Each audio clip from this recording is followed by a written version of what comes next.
రాజమండ్రిలో దగ్గర ఒక పల్లెటూరు. నిన్న రీసెంట్గా మాట్లాడిన బయటది చిరంజీవి గారిది చెప్పండి అరుణ గారు ఏమంటారు?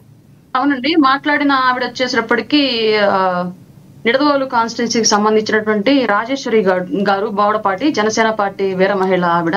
ఇన్సిడెంట్ వచ్చేటప్పటికి సిపిఎం నారాయణ గారు ఇష్టం వచ్చినట్టుగా ఆయనకి ఎప్పుడు ఏది గుర్తొస్తే అప్పుడు ఏది మాట్లాడతారో తెలియకుండా మాట్లాడేస్తూ ఉంటాడు. అట్లాంటి వ్యక్తి చిరంజీవి గారు ఇష్టం వచ్చినట్టుగా మాట్లాడిన టైంలో ఆయన ఒక గోదావరి వరద వచ్చినప్పుడు ఒక ప్రాంతానికి పర్యటనకి వెళ్ళినప్పుడు ఆవిడ నువ్వు పడవ దిగును చిరంజీవి ఇష్టం వచ్చినట్టుగా మాట్లాడతావరా అని చెప్పేసి అంటే అటుకంటే ఆయన ఒడ్డు మీద కూడా రాకుండా భయపడిపోయి వెళ్ళిపోయిన సంఘటన అది లాస్ట్ ఇయర్ జరిగింది ఈ సంఘటన.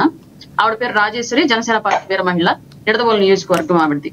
ఇట్లాంటి సంఘటనలు అన్ని కూడా ప్రతి ఒక్కరికి చిరంజీవి గారే సాఫ్ట్ కార్నర్ అండి. ఎందుకో తెలియదు కానివ్వండి, మొదటి నుంచి ఇప్పుడే కాదు మాకు ఊహ తెలిసి మేము గమనించడం మొదలుపెట్టిన దగ్గర నుంచి ఏ రంగంలో ఎవరు ఫేమస్ అవ్వాలన్నా ఎవరు వాళ్ళ అక్కసుని ఎల్లగక్కాలన్నా సరే మెగా కుటుంబాన్ని చిరంజీవి గారిని కార్నర్ చేసుకుని మాట్లాడుతూ ఉంటారు. పాపం వాళ్ళకి ఏ సంబంధం ఉండదు, వాళ్ళు ఎవరి జోలికి రారు, వాళ్ళ పనులే వాళ్ళు చేసుకుంటారు, వాళ్ళ సినిమాలు వాళ్ళు చేసుకుంటారు.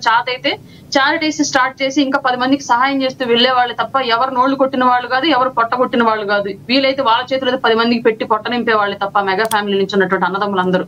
అయినా సరే ప్రతి ఒక్కరికి కార్నర్ వాళ్ళు ఎందుకో తెలియదు ఇప్పటి వరకు కూడా.